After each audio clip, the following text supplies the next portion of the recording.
aywa Chérif tey nag taxaw seetlu bi dañ koy tàmbalee ak Xosanto ak la fa xew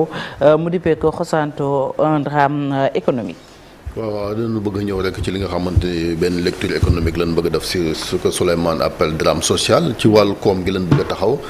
Xosanto lu fa am ci wàllu ay ressources ba coow li bari. Xosanto dafa bokk ci dëkkaan yi mooy village. am na lu tolloog 17 villages yoo xam ne ñoo nekk ci zone boobu. moo polarisé un peu Sabodola Massawa et cetera. foofu la wurus bi nga xam ne moom la ñu dégg ci Sénégal. bokk na ci bërëb yi nga xam ne foofu la nekk. leen di coow li moom mooy ñi nga xam ne ñoo dëkk ci zone boobu ñu exploité oru Sénégal dañoo jàpp ni ci liggéey bi nga xam ne dañ koy joxe. rawatina liggéey bi nga xam ne laajul yenn jàng yi yenn spécialisation yi. yenn formation yi war nañ ci am lu doy a doy. te tamit waruñu jël ay nit ñeneen ñoo xam ne dañuy jóge feneen. te aajowul ñu leen di jëli parce que bu nekkee yenn liggéey yoo xam ne wax dëgg yàlla laajul yenn expertise yi yenn spécialisation yi. aajowul ngay jël oto wala ngay yónnee paas wala ngay jëli kenn koo xam ne déjà day def une grande distance pour ñëw looloo indi coow li donc Xosanto benn la ci dëkk yi nga xam ne ñoo nekk ci zone bi nga xam ne. moom mooy zone aurifère bi nekk ci région de Kédougou plus particulièrement dans le département de Saraya. nga xam ne foofu la société yi di exploiter or bi. rawatina Sabodola Gold Operation. ak yeneen ni sociétés yoo xam ne ñoo fa nekk. très bien muy société yi yooyu Chérif Balma dañu dëkk ak ce qu'on appelle les Jura. bu mel ni informel bi def aussi am na fa. waaw exploitation wala tirer or. de façon traditionnelle. c'est aussi vieux que l'histoire de nos sociétés. boo yéegee ba empire du Mali bi muy nekk vraiment fi ëpp li ñuy exploiter or. ci nettali dañoo ne buuru empire du Mali bu muy dem Makka bi mu demee Égypte. Le Caire ak wurus bu mu indi woon bi bëri woon na bëriwaay boo xam ne kuuru or bi njëgu or bi dafa baissé tellement y avait de l'or donc lu yàgg la foofu heureusement État du Sénégal mu ngi jéem a xool aussi par des textes réglementaires par la législation par le code minier nan lañ leen di boolee un tant soit peu jël leen en compte yéen a ngi dégg sànq la directrice 4 tonnes d'or loo xam ne dañ koy génnee foofu ñëw tegu ci exemple en 2021 16,5 tonnes d'or tey jii ëpp na ko parce que Sabodola Gold Operation ñoom Sabodola lañ yoroon ñu yokk ci Massawa te fu mu nekk nii ñu ngi tabax usine boo xam ne day yokk seen capacité de production mais bu dul loolu sax seen production diggante 2021 ak tey jii yokku na donc 4 tonnes c'est considérable te mënuñoo ñëw rek génnee leen ci mbir mi noonu parce que am na ñoo xam ne loolu la ñu dundee dafa bokk tam ci production bi xam nga boo jëlee 16,5 tonnes nga teg ci 4 tonnes day nekk Sénégal mu ngi ci 20 tonnes on est loin encore une fois du Mali où on est au-delà de 70 tonnes on est loin du Burkina Faso de la Côte d'Ivoire mais quand même c'est assez substantiel lu am importance la foofu. Très bien Chérif. léegi coow li léegi li ko indi lan bëggoon taxaw ba mu jàpp ne drame économique la. lu tax ñu ne drame c'est-à-dire lecture économique d'un drame social bi moom mooy li xew. parce que bu amee manifestation et c'est pas la première fois mu am manifestation di am répression ba ay bakkan di si rot loolu ala kulli xaal lu doy waar la donc c'est un drame benn nit rek c'est un drame rawatina ñaari nit. ay magum jëmm boo gisee conditions yi ñu leen. faatee tamit boo liiree autopsie bi une balle dans la tête une balle dans le cœur point d'entrée derrière sortie devant ça veut dire dañu la tirer balle de derrière mu génn ci kanam c'est ça après il y a d'autres considérations yoo xam ne kuy analyser war nga ko jël mais ñun yoruñu élément yooyu est-ce que nit ki da doon daw est-ce que nit ki dafa tourner woon rek est-ce que ricochet la et cetera yooyu yëpp yoruñu ko donc mënuñu ci avancer trop mais à première vue une balle qui entre à la base du thorax par derrière jaar ci poumon bi ci cœur bi génn par devant c'est un problème mais loolu day ajouter rek ci côté dramatique de la situation donc loolu mooy côté dramatique bi lecture économique bi mooy lan moom mooy toutes les ressources que recèle le sous-sol sénégalais onshore offshore muy ressources minérales yi ressources pétrolières et gazières yi dëgg yàlla qu'on se retrouve à se tuer pour des emplois non qualifiés il y a un problème alors ce qui pose le problème de suñu ressources yu ñuy am yi ban impact économique la am encore une fois le dernier rapport de l'ITIE disponible en entier c'est le rapport de 2021 bi nga xam ne décembre 2022 lañ ko génnee ça veut dire que rapport 2022 bi fin d'année 2023 la nar a génn en cours actuellement xam naa ñu ngi compiler les données pour def le rapport il y a des éléments disons du premier semestre de 2022 yoo xam ne rendroon nañ ko public mais le rapport définitif il n'est pas encore sorti mais selon ce rapport de 2021 3 chiffres contribution du secteur extractif muy mine yi muy pétrole muy gaz ci suñu PIB c'est 5%. nga jël recette yi nga xam ne moom la ñu am suñu budget. en 2021 la moo si dayoo pétrole ak gaz c'est un peu moins de 7%. suñu recette yëpp boo ko jëlee secteur extractif bi loolu la ñu rapporté en termes de paiement hein, c'est pas en termes de recette d'exportation en termes de paiement. c'est-à-dire bu ñu jëlee impôts yi jël taxes yi jël redevance yi et cetera lu muy jural suñu budget parce que lu si gën a bëri ñoom bu ñu fayee 92% suñu budget lay dem plus même li gën a bëri suñu budget lay dem li si des li am na as tuut loo xam ne moom la ñuy tuddee les paiements sociaux et environnementaux et ça c'est un gros problème ça répond en partie aussi à la question bi ñu posée tout à l'heure c'est-à-dire boo jëlee paiement yi ñu def yëpp nga xool lan moo ci dem ci aar li ñuy wax alam bi environnement ak li ciy dem ci communauté yi mooy les paiements sociaux c'est peanuts c'est absolument rien du tout donc c'est ça la contribution troisième chiffre bi moom mooy contribution à l'emploi encore une fois ça répond en partie à la question 0,23% ci emploi yu ñu créé ci Sénégal yëpp li ci secteur extractif di créer motul 0,5%. donc c'est ça aussi la lecture économique de ce secteur où il y a un potentiel énorme je vais vous étonner am na document officiel qui a été publié par le ministère de tutelle ministère des mines et de la géologie selon ce ministère-là Sénégal à part sur le littoral on a tout ce qui est phosphate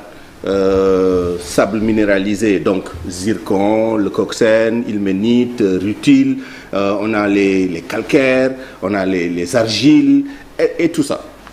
mais boo génnee loolu le long du littoral Diogo Lompoul maintenant et en Casamance foofu il y a un problème avec le zircon parce que communauté dañoo bañ alors que le zircon de la Casamance est de meilleure qualité que le zircon de Diogo et de Lompoul en termes de teneur ci les produits yi génn ci sable minéralisé yi dont le zircon et les autres que je viens de nommer boo génnee loolu donc Matam Ndendori nga dindi Louga surtout Thiès parce que c'est dans Thiès là qu'on a le phosphate et cetera le littoral li si des suñu potentiel yëpp Kédougou la nekk et ça c'est un problème aussi Kédougou et alors la tapulgite il y a le fer mais mieux il y a des indices de diamant il y a des indices d'uranium il y a des marbre moom du indice sax marbre dafa exister foofu marbre bleu marbre noir marbre rose marbre blanc on a un potentiel extraordinaire il y a des indices de chrome de nickel de bauxite c'est-à-dire lii tax ñu wax dëkk yi lu mel ni ay Congo que ce sont des paradoxes des catastrophes géologiques des paradoxes socio-économiques et cetera mu ngi fii Sénégal wala yaakaar nañ ni mu ngi fii Sénégal te du ay caaxaana du ay gént Orano bi nga xam ne moom moo yore uranium Niger avant ça s'appelait Cogema Areva d'abord Areva la tuddoon avant Areva Cogema avant Cogema c'était le commissariat à l'énergie atomique en France dans les années 70-80 dañoo def ay recherches uranium lu tax ñu bàyyi ko en 85 parce que le cours de l'uranium était tellement bas que c'était plus rentable que ñu dem di rechercher uranium au Sénégal à Kédougou mais à l'époque ñu ngi doon wax ni am nañ 2000 tonnes d'après leur estimation en 2007 on a repris les recherches parce que le cours de l'uranium est remonté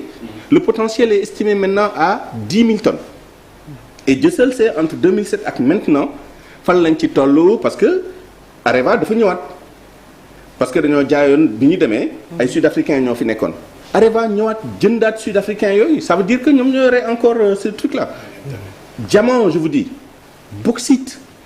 tout ce potentiel là il est là pourquoi avec les réserves prouvées dans certaines ressources les réserves estimées dans les mêmes et dans d'autres et les indices yu ñu am yëpp cette contribution à l'économie du Sénégal est aussi faible évidemment il faut pas s'arrêter simplement à li ñuy apporter au budget parce qu'il y a les recettes d'exportation mais même ça boo jëlee chiffre suñu exportation or suñu production ak valeur am en or en 2021 16,5 tonnes c'était estimé à 390 milliards de francs CFA à l'époque l'or était à $1,700 $1,600 parfois l'once c'est-à-dire 28,35 grammes ok le dollar était peut-être à moins de 600 550 parfois 580 etc au dollar d'aujourd'hui et au prix de l'once d'aujourd'hui même production boobu boo ko multiplier par dollar fu mu toll tey c'est-à-dire 610 613 francs CFA par dollar nga jël le prix de l'once de l'or sur le marché international actuellement qui n'est pas loin de 2000 soit dit en passant selon les prévisions des spécialistes au regard contexte environnement économique mondial bi inflation bi le fait que les taux des banques centrales là dañ koy yokk ba nga xam ne les bons du trésor la dette souveraine là ñii di ko doon jënd bëggatuñu ko parce que taux yi dafa élevé dañu mujjee dem jëndi or Chine fu mu nekk nii mu ngi accumuler de l'or ci banque centrale am et cetera moo tax cours bi yéeg et les gens pensent que le cours de l'or va dépasser selon certaines prévisions $2000 l'once am na ñoo xam ne nee nañ dina dem ba $3000 am na ñoo xam ne dem nañ ba ëpp loolu imaginez l'or coûte $3000 le dollar monte à 600 650 francs CFA pour le Sénégal dafa war a am njeexital mais loolu la ñu gisul ci communauté yi et au-delà des communautés ci vraiment suñu économie en général. sànq rek Chérif mi ngi koy wax xaw ma Chérif la xaw ma kan la Xosanto amul non Babacar Fall ci RFM ak invité bi amul sax château d'eau nit yi bu ñuy pompe askan population locale bi quand même la population locale elle souffre amul pratiquement benn infrastructure de base muy quand même loo xam ne il faut ñu joyanti ko et au plus vite parce que mënoo am autant de richesse et puis di vivre dans la misère et c'est pas un mot de trop la misère. Non, c'est insensé et évidemment la constitution est claire les ressources naturelles appartiennent au peuple. Effectivement ñëpp ko bokk. effectivement mënoo wax ni man dama toog ci pétrole donc pétrole bi maa ko moom. ça ne fonctionne pas comme ça. par contre il y a un minimum boo xam ne nit ñi les sociétés qui sont sur place. war nañ ko mën a investir. gis nga lii xew nii. maa ngi surveiller à l'international parce que Endeavour moom mooy groupe bi nga xam ne moom SBO. Endeavour dañ ko coté à la bourse. Soit dit en passant beaucoup d'informations yi nga xam ne da nga koy am ci suñu secteur encore une fois il faut aller dans les rapports de ces sociétés là yi ñu envoyé seen actionnaires yi parce que ils sont tenus à la transparence à la bonne gouvernance et cetera c'est là où tu as les bonnes informations sur le potentiel sur les objectifs en termes de production sur les prévisions les anticipations et cetera je suis curieux de savoir lii ban njeexital lay am ci image yu Endeavour et ça aussi ça pose le problème aussi des moyens de lutte de ces communautés-là. Il faut remonter à ces niveaux-là. Il faut aller dénoncer les gens fi nga xam ne loolu dañ ci sensible parce que benn société cotée à la bourse bëggul ñu taqal deram ni da ngay produire des ressources minérales ci benn zone boo xam ne dañ fay rey ay nit parce que dañoo bëgg liggéey wala et cetera. Donc ça aussi il faut que les gens le regardent mais ça c'est autre chose. En tout état de cause vraiment cette histoire-là de impact socio-économique des entreprises yi nga xam ne alors c'est pas un jeu de mots qui roulent sur de l'or. Les concessionnaires yu ñu jox des permis d'exploitation c'est extraordinaire boo xoolee suñu code des impôts qui est en train d'être révisé peut-être que aspect yooyu dinañ ko xoolaat pour joyanti ko mais Sénégal ku fiy ñëw pour ut gaz wala pétrole wala or wala argent wala diamant wala leneen le code est tellement favorable en termes de ay exonération yu ñu lay defal pendant la phase d'exploration pendant la phase de développement et même pendant les premières années de production am na ay taxes yoo xam ne doo ko fay heureusement état bi tamit am nañ tuuti njàccaar boo xam ne parfois lu ñuy perdre ci impôts yi dinañ indi parafiscalité boo xam ne en termes de redevance vous avez entendu la directrice nee na redevance bi dañ ko xaw a yokku 5% parce que noonu ngay mën a daboo les conditions favorables de marché yi nga xam ne boo sàgganee moom concessionnaire bi wala ki nga xam ne mooy exploiter moom mooy ramasser tous les bénéfices c'est vrai ñoom ñooy jël risque sont des investissements énormes Eramet bi nga xam ne moom mooy moom société bi di exploiter le zircon à Diogo GCO Eramet ils ont mis quand même 390 milliards de francs CFA bi ñuy investir et cetera malgré maintenant l'impact environnemental bi ñuy am et cetera mais dafa bëri ay caay-caay yu ci nekk les sociétés yi nga xam ne dañuy def exploitation minière am ay mines am nañ benn obligation bu ñu am et ça c'est dans le code des impôts sociétés yooyu dañoo war a provisionner xaalis bi nga xam ne bu ñu exploiter mine bi ba pare bu ñu réhabiliter mine bi xaalis bi koy financer dañ ko war a déposer caisse de dépôt et consignation xaalis bu takku la boo xam ne caisse de dépôt et consignation mën na ci liggéey placer ko au nom de l'État en plus ce sont des ressources longues da nga koy provisionner pour une exploitation de 10 15 20 ans xam nga 10 15 20 ans man boo ma joxee 1 milliard mën naa si liggéey peut-être beneen milliard wala yeneen 2 milliards en termes de placement en termes d'investissement et cetera mais duñ ko def ñu ngi koy def en 2021 c'était 740 millions de francs CFA c'est peanuts ñi war a déposer ñëpp déposer wuñu yooyu yëpp sont des impacts lecture économique bi loolu la il y a une dimension budgétaire il y a une dimension fiscale il y a une dimension légale réglementaire il y a une dimension sociale création d'emplois RSE ci zone bi defar ay dispensaires defar ay yoon parce que bu nekkee ni da nga ñëw yow sa priorité mooy defar sa benn piste boo xam ne say avions yi ndaw mën nañ ñëw wàcc foofu jël produit dem seen yoon doo tala defar tëli wala piste de et cetera après tu fais du social washing greenwashing social washing tout sport washing et cetera tu prends des sommes dérisoires dugal ko jox ko les communautés et cetera et cetera et ça c'est mon dernier point communautés yi aussi quand ces ressources rares là arrivent il faut aussi que ñu gérer ko au mieux parce que ku wax lii wax leneen li moom mooy que ni si on va au plus profond des choses on peut se demander pourquoi le préfet de Saraya jël arrêté boobu pour wax ni dañu xoolaat non seulement la composition l'organisation et le fonctionnement de ces commissions yi nga xam ne ñoom ñooy attribuer les emplois amaana am na lu si nekkoon loo xam ne moom lañ bëggoon jooyanti ça aussi il faut que mu nekk loo xam ne nit ñi dañ koy xool. mais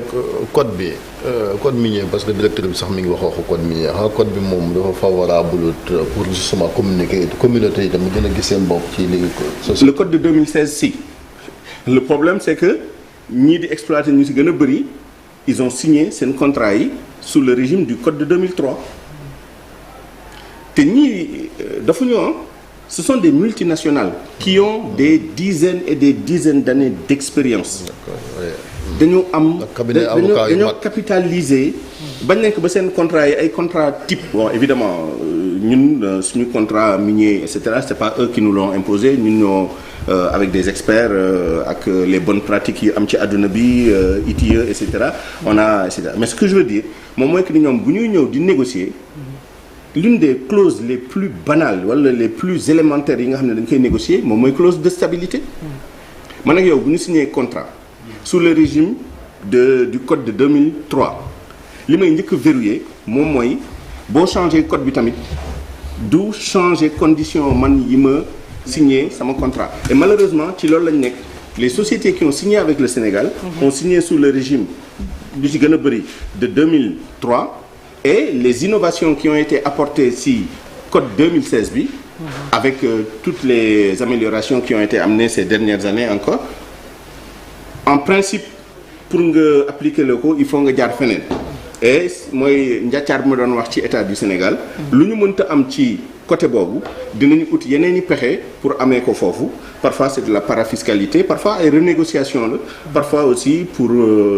vraiment dabu dinañu xam mais c'est un secteur vraiment problématique boo xam ne potentiel bi on l'a pas encore exploité. Juste dernière question avant pétrole bi yeneen di dugg si suñu balance commerciale on le sait or bi moo ko xaw a sauver. Heureusement parce que sinon très énormément déficitaire. Heureusement. Mais pourquoi muy communauté yi muy acteurs yi parce que bu ñu fàttee ci drame social yi sont les acteurs de l'or ñi nga xam ne ñooy bijoutiers yi sax gisuñu seen bopp ci c'est-à-dire exploitation or bi directeur mu doon wax comptoir bi mais comptoir boobu je peux dire que acteurs yi seen bopp entre négociants yi ak bijoutier tëgg table yi nga xam ne ñoo koy transformé gisuñu seen bopp dafa mel ni ñoom dañoo dëkk ci pays boo xam ne or du fa génn qu'est-ce qu'il faut redresser à ce niveau. Beaucoup de choses bon déjà. Bon ñun or bi ñu produire bi en termes de raffinage en tout cas production industrielle bi. Suisse lay dem une partie Australie une petite partie Dubaï Émirats arabes unis après nos producteurs effectivement ils ont des problèmes. Par rapport ak li ñuy jëndee or bi TVA et cetera c'est toutes ces réformes là j'espère que dans le cadre de la réforme du code des impôts bi nga xam ne annoncé woon nañ ko depuis décembre 2022 à l'occasion de la déclaration de politique générale du Premier ministre et le président le rappelle chaque fois je pense que ñaari conseil des ministres yi passé notamment bële indiwaatoon na ko pour wax nañu accélérer pour voilà PAP 3 bi plus rebasing économie bi pour calcul PIB bi mais aussi le nouveau code des impôts même si je vois le petit sourire narquois de Abdoulaye Cissé même si sa doctrine absolument sa doctrine en la matière est sujette à caution quand le président de la République lui-même dit que suñu code fiscal bi dafa compliqué dafa contraignant day dàq investisseurs yi et cetera il y a un problème parce que il faut rappeler que bon lu gën a bëri ci suñu ay ressources code des impôts boobu moo ñu koy may en termes de budget donc voilà il faudrait peut-être revoir côté boobu par rapport ak société yi par rapport aussi ak TVA bi nan la ñu faciliter pour que suñu artisans yi mën a accéder à l'or d'abord ñu gis ko et deuxièmement bu ñu ko gisee ñu mën ko jënd ci prix boo xam ne c'est plus favorable que parce que tamit si c'est pas plus favorable tu attends que Suisse yi raffiner or bi négociants yi jaayaat ko mu ñëwaat dugg biir Sénégal nga jënd ko voilà sinon valeur ajoutée la dul am et c'est ça le problème pourquoi la contribution au PIB est aussi faible foo gis contribution ci PIB bu faible rek ci benn secteur ça veut dire que transformation bi dafa faible il y a pas de valeur ajoutée on ne crée pas de valeur ajoutée donc tu produis heureusement or bi sax tane na parce que da ngay produire am na quand même ay processus yooyu def avant muy dem Suisse pour raffinage wala avant muy dem Australie pour je sais pas quoi mais dans d'autres secteurs tu vas voir que on produit en masse mais il y a pas de valeur ajoutée parce que ni ñuy produire noonu la ñuy defee ci bateau yi yóbbu ko les sables minéralisés en sont un exemple même s'il y a un processus derrière ne serait-ce que pour séparer les différents produits zircon bi ilménite bi rutile bi ak le coxène bi mais loolu bu pare dañ koy def ci ay bateau benn bateau bi mooy bi nga xam ne mooy ilménite bi. ilménite bi Norvège lay dem. usine bi nga xam ne moom mooy jël ilménite bi ñu produire fii Sénégal.